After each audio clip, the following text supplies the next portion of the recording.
Welcome to Built to Win, the podcast created to help you level up your business game by developing a success mindset made for the long run. In this episode, Neora's Dave Fleming talks with company co-founder and president Amber Olson Rourke about her personal journey as an entrepreneur in the direct selling industry. They also talk about what to look for in a company and how the industry has changed. Then, they'll go into the future and discuss how AI and changing consumer habits are reshaping the direct selling model and what that means for you. Hey, everybody, welcome back to Built to Win. We have a very special guest, but somebody you already know if you've been listening to Built to Win for a little while.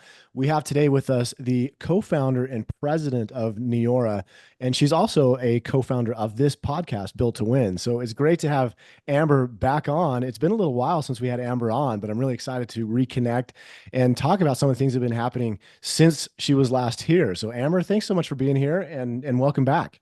Thank you. I'm excited to get to chat today. It has been a while, so it feels good. I was a little rusty. Had to get my mic reset up and everything. Yeah, blow the dust off and well, good. We love that. We love that you're doing that for us here on the part that you co-founded. So yeah, but for those let's start with for those that haven't listened from the beginning, those that don't know you yet, just introduce yourself and let us know like where are you from and where do you live and what do you like to do in your very limited amount of spare time? Like who is Amber Olson Rourke? Yeah, that's a great question. So I am Amber Olson Rourke. I co-founded Neora 14 years ago. I've been in the aesthetic space for almost 20 years now and around direct selling almost my entire life. So now Neora is kind of the collision of those two worlds. I live in Dallas, Texas with my husband, 3 kids. My husband is also a Neora brand partner. So a lot of my life is a part of Neora, and my 3 girls are 9, 7, and 4. So, that doesn't leave a whole lot of spare time outside of chartering them around for where they want to go and what they need to do. But I think in my spare time, I really prioritize kind of experiences and people. So making memories with my girls or planning special things with some of my close friends or family.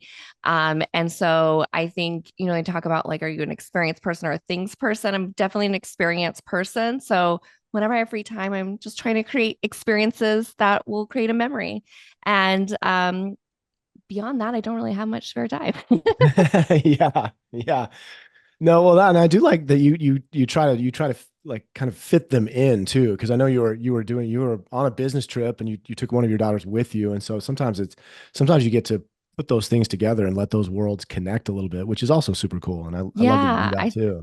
I think that's one of the coolest things about being an entrepreneur is you do have that latitude where if you're traveling for a more corporate type of a role, that might not be a possibility. But I grew up that way where my dad used to take me. And one of my favorite trips was actually to California, where I just took my daughter and he did multiple events, but we did fun things in between. So I got to kind of recreate that last year with my oldest and then this year with my middle. And it is really cool to be able to put those two things together and to have your children see you in that entrepreneurial role, because I think it changes their mindset from a very young age of what work can look like. For sure. Yeah. And we're all about on Built to Win, we're all about kind of making work for you and whatever that means, entrepreneurship or business ownership or whatever you happen to be doing.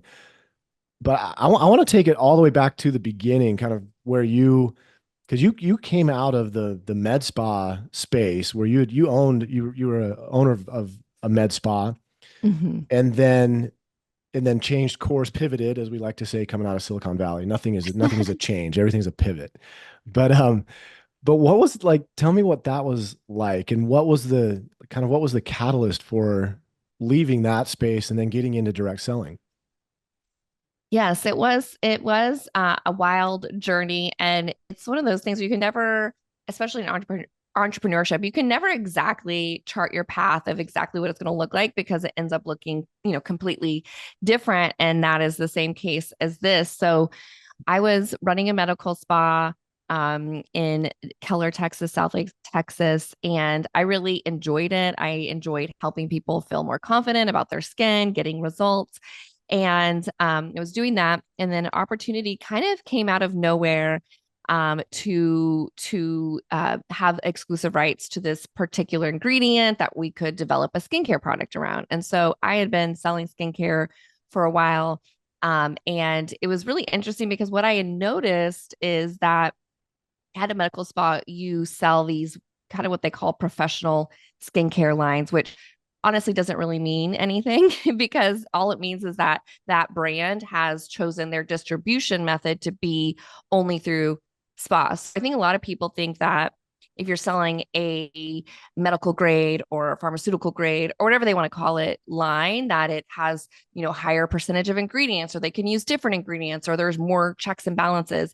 None of that is actually true. It just means they're selling it through spa instead of selling it through online or through retail. And so we would, and they're very high price point usually. So we would be, recommending to people 7 steps, and it was very expensive. And then they weren't really happy with the results because maybe they didn't have the time or the money or the desire to do the 7 steps, or the products just really weren't packing the punch of the promise that they were delivering. So I'd always seen that there was a need for something that was much more simple, and something also that was gentle yet effective, because that was another issue I saw, is a lot of irritation. People's skin became really irritated when they would use so many different products and all the things. And so that was always in the back of my mind. And so then when this opportunity came, and my father at the time, he was in retirement. So he was like done living the good life.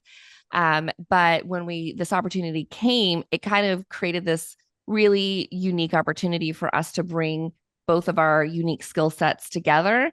And for him, I think in the back of his mind, he had always wanted to kind of do his last run in the direct sales space, and kind of one of those things, I guess it's like the Tom Brady, you retire and then you feel like your work's not finished. Like you need to go back and prove one more thing. So One I more think like time. that was it for him. It was like, I want to create a company that really shows the rest of the industry how to do it right. And, take all of his experience that he had acquired and funnel that into this legacy company. And then for him and I to do it together, and me be able to bring the skincare side of it, was just kind of a perfect opportunity. So we decided to say yes. But at the time it was just very, organic. I was still running that medical spa when we launched Neora, which is crazy. And I was running both things for a while, and we had a very small startup team. And then it grew so fast that I had to end up selling the med spa to be able to focus 100% on Neora. But that's how it all happened. That is how it happened. 14 years ago, right? And Neora was founded in 2011, so it's been 14 years if I'm doing my math right, at least at Yeah. the time of this recording. So, 14 years goes by in a flash in a way, but then also I remember early on in my career, somebody told me that the days pass like weeks and then the months pass like days. Yeah. And it feels like you've done a lot. You've accomplished a lot in those 14 years. And just for our listeners, why we spend time talking about direct selling, you may or may not know, but direct selling is one of the most popular industries or sales channels for people to earn additional income. There in the US alone, there are 37 million people who buy from direct selling companies. There are more than 6 million direct sellers in the space. So that's why we talk a lot about direct selling on this podcast. When you started Neora, you mentioned that you want to do things differently and kind of show people how to do this the right way. I would love for you to expand on that, because I know you and I share a lot of this, like, very similar ideas and philosophies on what right means, but I'd Mhm. love for you to kind of expand on that and tell you what do you mean by that? Yeah. So I think it touches every part of the company and how you put a company together. So for us, right meant built on the right values. And I think I talked about this on the podcast before, but before we took $1, one sale, we spent a lot of time coming up with our 10 core values and who we were going to be, what the heart of the company was going to be. And that has always been our North Star. So, approaching business from a place of purpose first, was really important to us and why we really started with that. The next element is really the products and bringing products to market that actually have enormous value, where they are delivering on the promise that they say, they are giving consumers a great result, they're giving the transformation they say, they're unique. And a downfall in the direct sales space is sometimes people can use the model to just kind of throw products out there just to be able to have something to sell so they can earn the commission. For us, we want to develop products that were really unique, that were really solved a need that was a big need in the market, and delivered on those results so that that product could thrive in any distribution method, whether you were selling it through a med spa or selling it through Sephora or wherever, that the product could really hold its own. And I think we have been really leaders of that in this space, and we're known mostly for our products. And because we have so many customers that have been buying them month after month, we have customers that have been buying our night and day cream, people who've never sold our products as true consumers, for every month for 14 years, which is, pretty crazy. So the products were a big part. And the last element was really kind of the model itself and setting it up so that it wasn't just games and gimmicks and just focused on just recruiting a bunch of people, but it was a true legitimate sales business model focused on selling product to consumers and helping other people do the same, and didn't have, again, what this space could be known for, some of the predatory type practices. That all stems from the compensation plan. People will build the business how they're incentivized to build the business. And so if your compensation plan incentivizes the right behavior, incentivizes selling product, incentivizes mentoring other people, incentivizes a fair and equal roadmap for everybody, then you'll end up creating that in practice. And so that's really what we've done. And we a lot of things about how we built our model and how we built our community was very different at the time. I think more people have watched that and maybe started to adapt. But I think in many ways, he has for sure lived out that purpose to be an example and us be a model that people can look to and say, that's the right way to do it. And maybe we should look a little more like that. Yeah. I think that's, if you could, because that's so important for people to when they're looking at direct selling, because obviously a lot of people look at direct selling, a lot of people supplement their income, and some people derive their sole income for their household through a direct selling business. But did you go into it kind of knowing what to look for? Or was that something that your dad helped you with? Or growing up with that, did you kind of already instinctively know how to put this together the right way? So I think it was a little bit of both. So growing up, I know, like, from my parents got started in direct sales when I was 5, and they didn't really know anything about it. They knew about being entrepreneurs. They had owned their own businesses and like a remodeling company and a solar company and different more, traditional businesses, but they had never been in direct sales. So they didn't really know what to look for. And they built what's still today, one of the largest organizations that's still thriving because of how they built it. But in that, they saw things, right, that they're like, oh, I wish that would have been different. I wish the company didn't do this. I wish the compensation plan wasn't set up like this. And so for them, it was, a little bit of trial and error of going through and building in the space to know what they wanted, what would look right. And so after that time, they started their own company called the People's Network. And over time, they ended up selling that to Prepaid Legal, which is now Legal Shield. So they had a lot of experience in the channel to see and learn some of these things. So some of that I would hear and, a lot by osmosis of being around it so much, learned through watching them and learned through some of the experiences they had and the things that they were disappointed in. And then some of that then from Neora, I would say at the very beginning, Jeff, my father, definitely had a very clear vision of, these are the things that I don't want to happen in our company. These are the things that I want to stand for. And, the rest of the team really aligned with that. And then we each carried out our particular part of that to make that happen. In the very beginning of the company, I was really solely around focused on product development and marketing.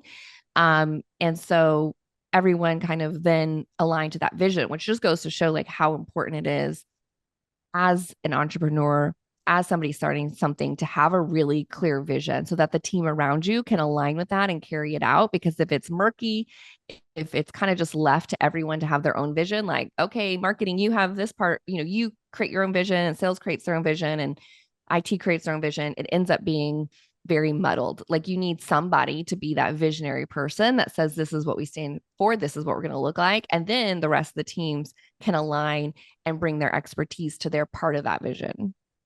Yeah, no, that makes sense. And you've done a really, really good job.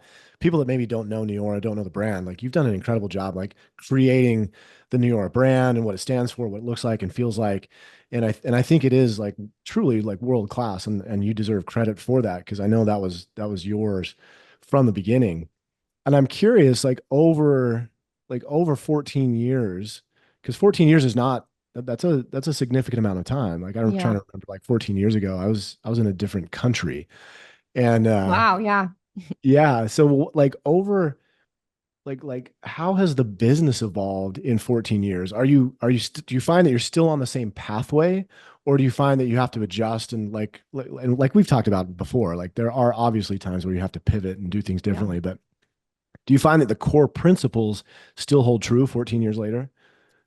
Yeah, that is what's so interesting is, yes, 100%. I think honestly, the core principles haven't changed, since my parents got started in this industry back in the early 90s. The underlying principles about how you develop people, how you create systems that can duplicate, how, all of these kind of fundamentals really remain the same.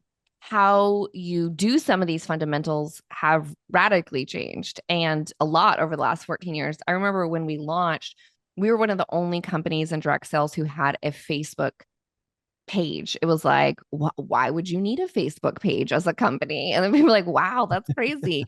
And it was, really, it was around that time where businesses were just starting to be on social media. Before then, it had been more just a, people to people kind of experience.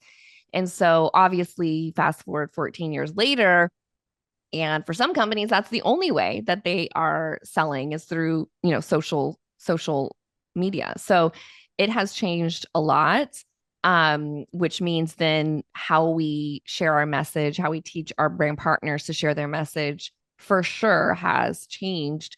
But the fundamentals of being consistent, sharing your message, connecting with people in a real way, all of those things stay the same. It's just instead of doing it one way, you're doing it a different way, or you're combining ways. So the core principles this are the same, but the hows look very different 14 years later, and I'm sure they'll look way different in another 14 years. Yeah, I'm sure they will. And I think that's the mission of an executive, of co-founder, is kind of to help navigate and identify what is it going to look like in 14 years, or 1 or 2 or 3 years from now, Yeah. and then position yourself in a place to take advantage of that. If Mm-hmm. Maybe a if you were robot will be applying their skincare for them. Who knows? yeah, maybe. Yeah, Cyberdyne Technologies.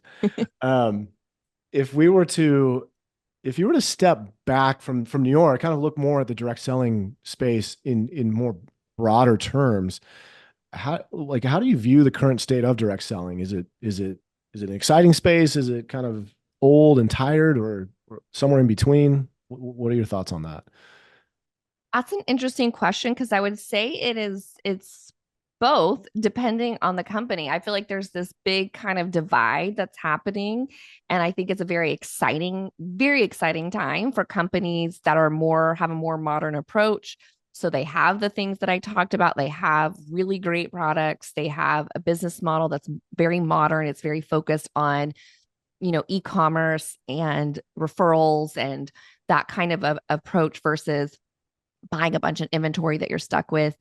Their compensation plan rewards product sellers and people who develop product sellers. They have the right leadership team that actually understands the direct sales space. Like, for companies that are created like that, like Neora, I think it's incredibly exciting because all of the shifts that are happening in the marketplace and in the economy, and just how what people want out of life and work, and freedom and balance, and all of these core drivers are growing. If you know, for us, we've had tremendous growth over this year, 5 months of back-to-back double-digit growth. Last month, our sales were up 66% over the prior year. And I think all of that is because of the openness people have to this being a solution for what they want out of life. At the same time, there's companies in direct sales that have more of an antiquated model, and they just haven't really had either the vision or the courage to make some big changes to get in alignment. And I think that's a tough spot, because then you're really coming from behind to try and make those changes, and you're dealing with, you know, a sales force that maybe isn't willing to go through those changes because it's like, this is how it's always been. But so I think it's kind of a dichotomy where there are two worlds that are coexisting right now. And, you know, I will see how that ends up playing out. Yeah, no, you made a really, really good point, because I agree. I think you do see kind of a divergence of companies that are embracing kind of the modern technologies and the modern way of like getting people together, versus the people who are kind of trying to hang on to the way they built their business. Yeah. And, you know, how do you, as a co-founder, as the president of the company, like, how do you identify how to be like that new, that innovative, and continue that, versus, because, you know, you've got a business that's 14 years old, you're going to have people that try to hang on to the old ways of how they started their business 14 years ago. That's a really interesting challenge to solve. Like, how do you help them come along with you, knowing that you have to, in order to continue to thrive, you know, 14 years from now? Yeah. I think so one of the interesting things, because I was actually talking to a group of people about this in California and really explaining, they were a newer group of leaders. So I was explaining our core values. And one of our core values from the very beginning was to embrace and drive change. And so I think some of it starts with the foundation of who you have always been. So we've always been a company that is willing to drive change and not get stuck in our ways, and to be seen as innovators, not just with our products, but also in our business model itself. And so I think, you know, creating a culture that is okay with change is really important. And ideally you start from that place. But I think, you know, as a co-founder, I do think a lot of people in that position get really tied to what worked for them, where their comfort zone is for that initial growth period. But if I think it's important to stay open and have a kind of learning mindset of what is actually working in the now. And, you know, just spending that time. That's why, you know, things like podcasts and that ongoing personal development and conferences, and looking at what other people are doing, and going to experts who may be a subject matter expert in a certain topic, right? And I know as a company, we're doing that very much so right now with AI, and trying to, you know, we know that we don't know it all, but we know that we need to help get to know more at every part of the company, so that we're not behind. And so I think you just have to, there's very rarely times where an innovation or disruption is like, so it's not unpredictable, right? I think AI is a perfect example. It is known, right? It is known right now. It's a known fact that AI is going to change the way people work, right? There's going to be companies that resist trying to bring that in, and resist learning more and making it a part of their model, because they don't know it. So they're scared of it. And so then they're just going to kind of ignore it. And then that's how you get left behind. You have to, most of the time, those disruptive things are known. It's the executive team or the leadership team's a willingness to go into the unknown and make it more known to them, so they can know how to apply it to their business. And I think that's what really separates people who are visionaries from people who just kind of had a good idea and then it can't go further than it went. I don't know if I actually answered your original question, which is how do you lead people through change? But I think it's the same. I think from a leadership perspective, and when we talked through it with brand partners, I think you just kind of have to be very direct to show them this is the way the world is going, and you're either going to go or get left behind. And I always say in my trainings, if you want to be a great leader, it has to be more important to you to lead people where they need to go versus them liking you.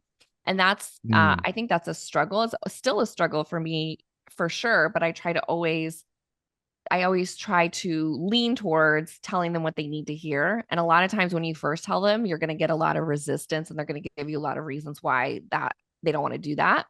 But if you keep consistent in your message and you keep consistent in your belief that that's the direction things are going, what I found is then people kind of work themselves back towards that direction once they have had time to process it, and they start seeing it because you're bringing the awareness, like this is what's going to happen, and they start seeing it happen, and then they kind of get their own vision towards it. Yeah, I can think of a couple of specific conversations that you and I have been part of where you've Yeah. where you've demonstrated that, and you handle that really, really well. And then maybe that's from practice, or maybe that's just innate ability. But either way, um, I can vouch for the fact that you actually are walking the talk when it comes to kind of leading through change, because you have to. Companies don't survive 14 years or 20 or 25 or 30 years without change and Yeah. without pivoting and doing things a little bit differently. So it's exciting to see that. Aside from AI, are you looking at any major trends out there that are affecting the direct selling space?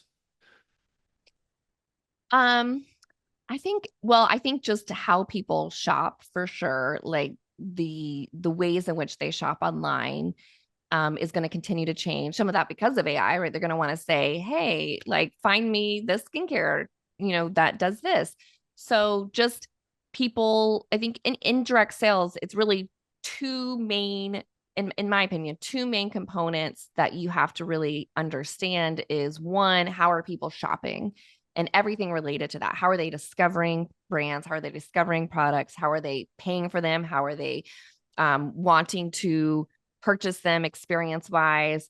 How is that then getting delivered to them? To like, how are people shopping is one, and then how are people wanting to work and be rewarded for that work? And what is the most important things that they're looking for in that work? And so those are really the two trends that we're always focused on and seeing those shifts, right? Like from a work standpoint, post COVID, there were shifts, right? Where people were wanting to find more meaning. They really had this realization of like, what am I doing with my whole life? Like I'm spending my whole life working at this job that I hate. And like there has to be a better way. So then like purpose and meaning and flexibility and more time freedom started to become some of the drivers versus just the money, right? The money is always there, right? But then what's underlying of that, that's really the motivations for why someone would want to do something that's more entrepreneurial. So those are really kind of the categories I think that end up impacting the channel. Yeah, no, I agree, because I think you got to pay your bills, but how you pay your bills and Yeah. the life outside of that is, and we've seen that change just in the last 20 years, change Mm-hmm. dramatically over Yeah. like what people are really placing as the value that they want in their lives. And I think direct selling has a really powerful place in that.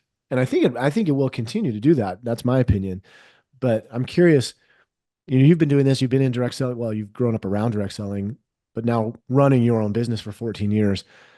What is your favorite part about direct selling, if there is one?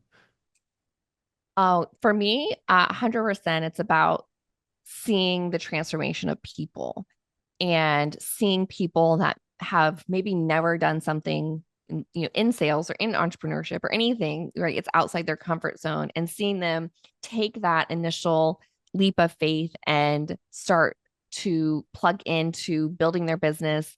And over time, you just really see them transform, like their confidence in themselves, the way they show up, the way they are dreaming bigger, the way they are participating in a team setting. Like they're just showing up more in their power, like instead of um, how they come in, and that transformation for me is the most gratifying part of the business, because there's very few businesses where you can go into it with no experience. Like if you think of like a franchise or even just like, affiliate marketing. And you don't really have a community around you that is developing you, mentoring you, cheering you on, lifting you up, believing in you, all of these things that our business model is known for. I think Neora specifically does an amazing job at this because of how great our brand partners are and our leaders are. And so I think it's just a very special environment that you really, it's hard to find in the world these days. No, I agree. I agree. Is there a flip side to that? Of course. Like, is there what's your least favorite part of the business? If you want Um, to say.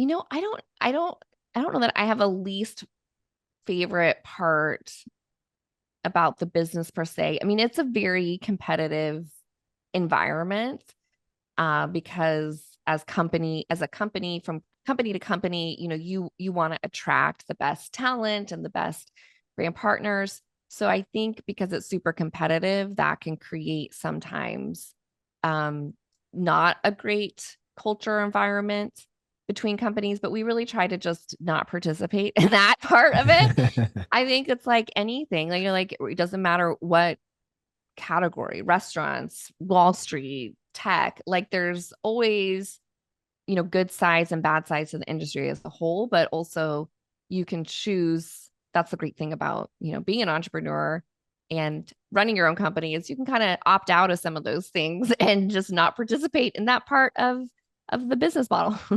Yeah, for sure. For sure. And I'll go ahead and say it because I think that is one of the toughest parts about being in direct selling is that knowing there are other companies out there that aren't doing it, like you said earlier, doing it the Yeah. right way. And then it casts a shadow across everybody doing direct selling. And it's not really fair, but it's life. It's just, it's part of, like you said, any business you're going to be in, there are going to be restaurants that do it the wrong way. There are going to be investment Yeah. firms that do it the wrong way.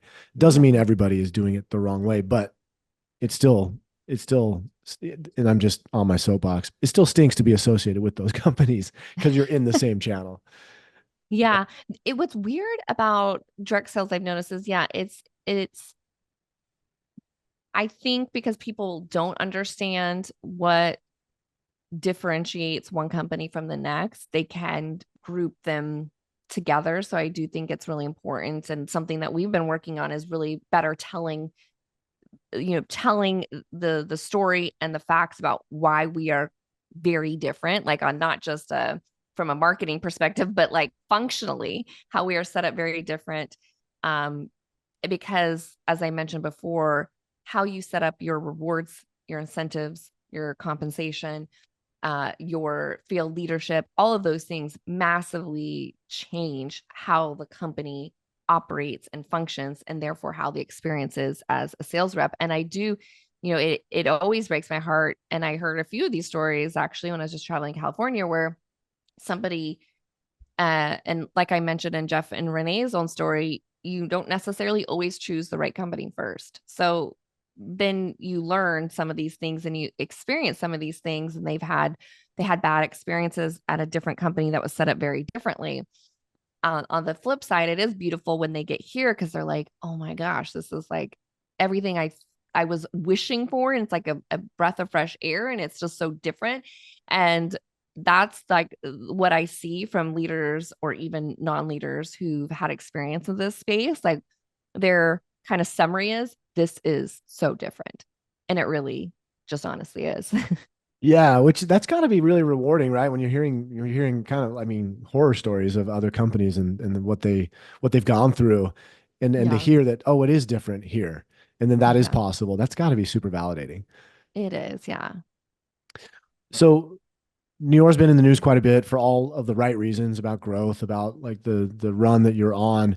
Do you see that continuing for New York? Like, do you feel like you've cracked the code and it's it's all rainbows and unicorns? Well, I don't know if have you ever you crack the code for a certain time period and they have to keep cracking the code, right? It's like the code changes, but I believe in our ability to continue to crack the code because I think we've shown that over our history. And I think that what's really exciting right now is that the growth we're experiencing, is it's very what I call foundational. Like it's not because of a certain promotion. It's very much there's more brand partners joining. There's more brand partners that are joining that are really growing quickly, that are building their businesses. There's consistency across, brand partners that are new and brand partners that have been here for 14 years. Both of those sides are, killing it, which is awesome. So when you see like all of those fundamentals of every kind of, in the corporate jargon, KPI, whether it's how many times customers are ordering, how much they are ordering, how many brand partners are joining, how much success are they having, how much rank advancements are the existing brand partners having, like these things that you look at when it's like check, check, check, check, check, green marks for all of them. Those are things that aren't just going to go away after a season. They're building blocks that we can continue to build upon. And that's what we're focused on doing. And it's exciting time for sure. It is exciting. It is exciting. And last question for you, because I know you've got a few other things on your plate, so we'll let you get back to your busy schedule. But if you're talking to someone and they're considering direct selling as an option, whether it's for additional income, supplemental income, or something more significant than that, like what advice would you give them, either as starting their business as a brand partner or just getting involved in direct selling in general? What would you tell them? I think really looking at the things that we talked about, right? You don't want to make a decision out of emotion or because somebody that you like is in that business, right? You want to make that decision for yourself because you have vetted that the fundamentals are what they need to be. Like, is the product one that's going to be easy to differentiate and that people want to keep buying month after month? This is a product that you personally love and see the results with. Is the business model very modernized? Are you rewarded well for just selling the product, not having to recruit a big team? But you can do that and get additional rewards. What are your ongoing fees and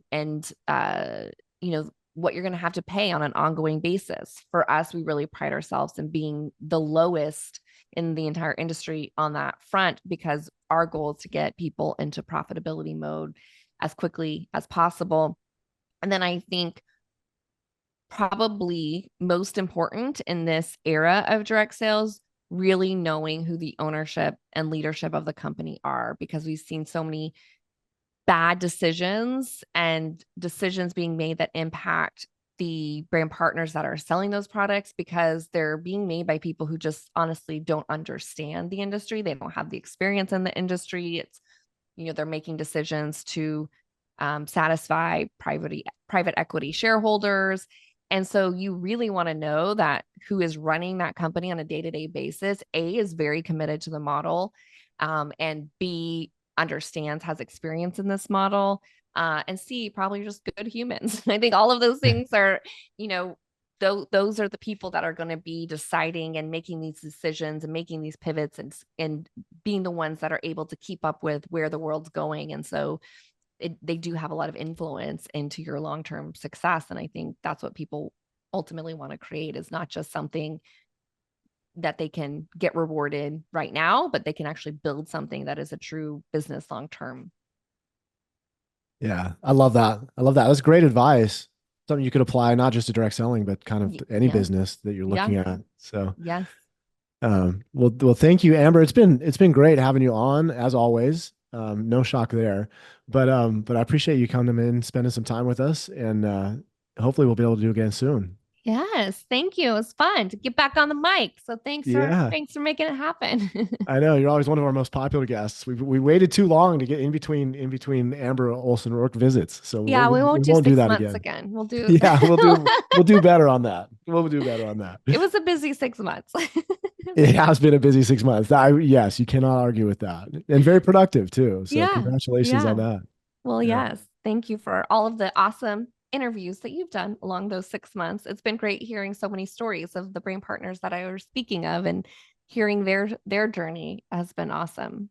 It's been great, and it's been I want to say it's almost been easy because there's such great people. They're easy to Yeah. talk to, and everyone has such a great, unique story that it kind of just naturally flows. So I can't really take credit for that, but I am thrilled that I'm a part of it and I get to be here for it. Thanks everybody, and thank you, Amber, and we'll see you next time. That was Dave Fleming talking with Neora co-founder and president Amber Olson Rourke about the evolving landscape of direct selling and what it takes to thrive as an entrepreneur. We hope you've enjoyed this episode, and if you learned something from it, please share it with a friend or colleague who you think would also benefit. And if you're new to Built to Win, we invite you to go back and listen to our story from the beginning. You can find us wherever you download your favorite podcasts. And while you're there, please rate us and leave a review to let us know what you think of the show.